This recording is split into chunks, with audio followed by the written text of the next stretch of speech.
మహాత్మా జ్యోతిరావు పులే వర్ధంతిని కర్నూలులో బీసీ సంక్షేమం శాఖ ఆధ్వర్యంలో నిర్వహించారు.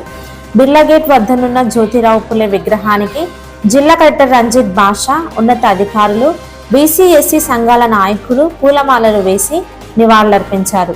విద్యకు ఎంత ప్రాధాన్యత ఇచ్చి అందరూ చదువుకునేలా కృషి చేసిన జ్యోతిరావు పులే అందరికీ ఆదర్శమని కలెక్టర్ తెలిపారు. బీసీ సంఘాల నాయకులు మాట్లాడుతూ కర్నూలులో జ్యోతిరావు పులే విగ్రహం పక్కన సావిత్రిబాయి పులే విగ్రహం ఏర్పాటు చేయాలని డిమాండ్ చేశారు. అనంతరం జాతీయ బీసీ సంక్షేమం సంఘం ప్రధాన కార్యదర్శి నక్కలమెట్ట శ్రీనివాసులు మాట్లాడారు.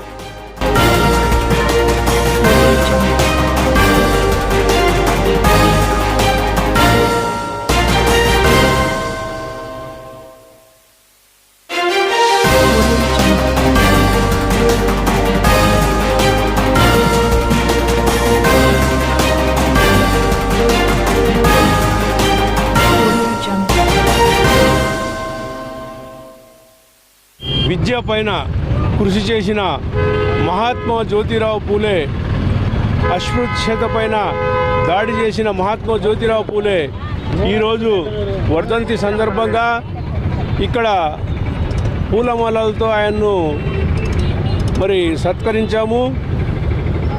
విషయం ఏంటంటే అవిద్యలో ఉన్న శూద్రులకు చదువు చెప్పడానికి, హాస్టళ్లు నిర్మించడానికి, ఇండ్లు నిర్మించడానికి మామూలుగా 175 సంవత్సరాల కిందటనే ఎంతో కృషి చేసిన మహాత్మా జ్యోతిరావు పూలేను స్మరించుకోవడము చాలా గొప్ప విషయము. ఈయనకు మహాత్మా అనే బిరుదును పూనా ప్రజలు అప్పుడే గతంలో 150 సంవత్సరాల కిందటనే ఇచ్చారు. ఈ ఆయన కృషికి మెచ్చి ఎస్సీ, ఎస్టీ, బీసీ మైనార్టీలందరూ ఎంతో ప్రయత్నం చేసేసి వాళ్ళ యొక్క విద్యకు, అస్పృశ్యతకు చాలా కృషి చేశాడు. గులాంగిరి అనే పుస్తకాన్ని రచించి భారతదేశంలో శూద్రులు ఏ విధంగా గులాంగిరి చేస్తున్నారో క్షుణ్ణంగా వివరించారు.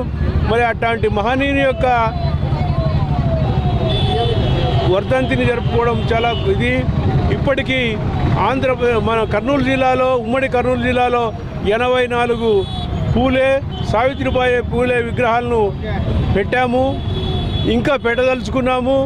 కాబట్టి ప్రజలందరూ ఈ కార్యక్రమానికి సహకరించాల్సిందిగా, మరియు విద్యకు కృషి చేసిన ఈ మహనీయులను మర్చిపోకుండా నిరంతరం కృషి చేయవలసిందిగా కోరుకుంటూ ఈ అవకాశాన్ని మీ అందరికీ ధన్యవాదాలు.